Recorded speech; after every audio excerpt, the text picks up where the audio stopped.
All right, it's time to review Prometheus. Mr. McCumber, take it away. You can start her. Or you can sigh. All right, here we go. Prometheus. Now, directed by Ridley Scott and written by John Spaths and Damon Lindelof, the film stars Naomi Rapace, Michael Fassbender, Guy Pearce, Idris Elba, and Charlize Theron. Set in the late 21st century, the story centers on the crew of the spaceship Prometheus as they follow a star map discovered among the remnants of several ancient Earth cultures. Led to a distant world and an advanced civilization, the crew seeks the origins of humanity, but instead discovers a threat that could cause the extinction of the human race. Now that's the official synopsis, but really Prometheus is more than that, both as a film and as a piece of modern cinematic culture. Originally, the film was going to be a direct Alien prequel, but then Scott brought in Damon Lindelof to rework the script into something a bit more original. The film still had strands of the Alien DNA in it, pardon the pun, but Scott wanted to make the film more of its own thing. So while Prometheus is indeed a prequel to Alien, the amount of time and story that separates it from the original 1979 film Alien is considerable. Now, before we get too far into this, one point that we need to clarify for those who haven't seen the film and might be confused. This movie does not take place on LV-426, which is the planet featured in Alien and Aliens. So the alien ship and the space jockey from those films is not the same as what we find in Prometheus. I think a lot of people are under a misunderstanding about that, and they think that it's through those aspects that this is a prequel. Mm-hmm. That is not the case. This movie's story takes place on an entirely different location and represents humanity's first real foray into deep space, not to mention alien contact. This film has proven to be much more controversial than I ever imagined it would be. The crying on both sides of the divide between those who loved it and those who hate it has been pretty loud.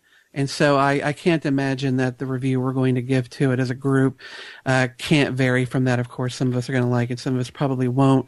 I would like to start off, without dropping us straight into the shit.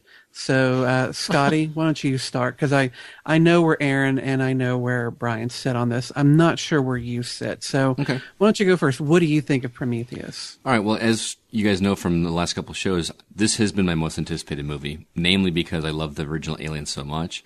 I went into this wanting to love this movie.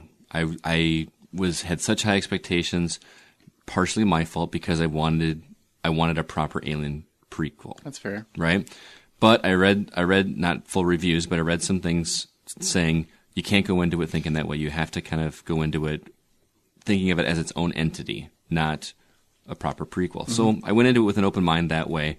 Still really wanted to like it. I liked it, but I wanted to like it more.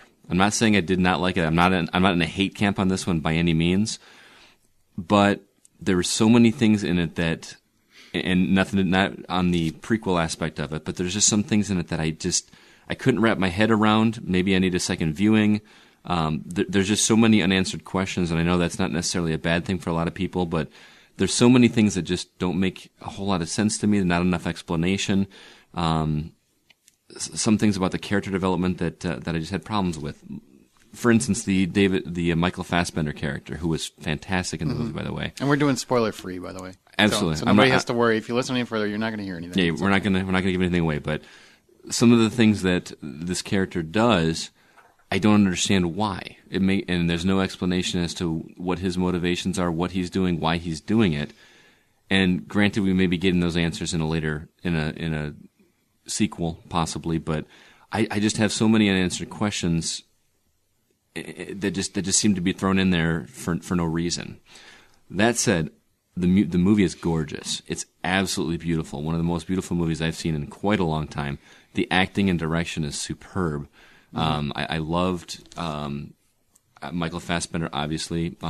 Idris Elba, who I don't remember seeing anything else. I thought he was great. Rapace, is that how you pronounce her last name? The main lead. Yes, I believe so. You asking Aaron? No, I'm not answering. He'd give it a Hispanic Digo accent. rapaz. I can see his hands going up like, hey, don't look at me. I didn't like the guy that played her husband, who was supposedly a scientist. Boyfriend, yeah. I didn't buy him as a scientist at all. This whole like, oh hey, the I computer kept looking says at him and seeing Tom Hardy. That's all I Yeah, I did too, actually. yeah, yeah. But I enjoyed the movie. I wanted to enjoy it more for selfish reasons, probably because I wanted to see a little bit more tie into Alien than there was. I'm just disappointed with so many unanswered questions, and I don't want to have to wait another 2-3 years for a sequel to get those questions answered. But I still enjoyed it. I just wanted to enjoy it more, and I gave it a 6.5.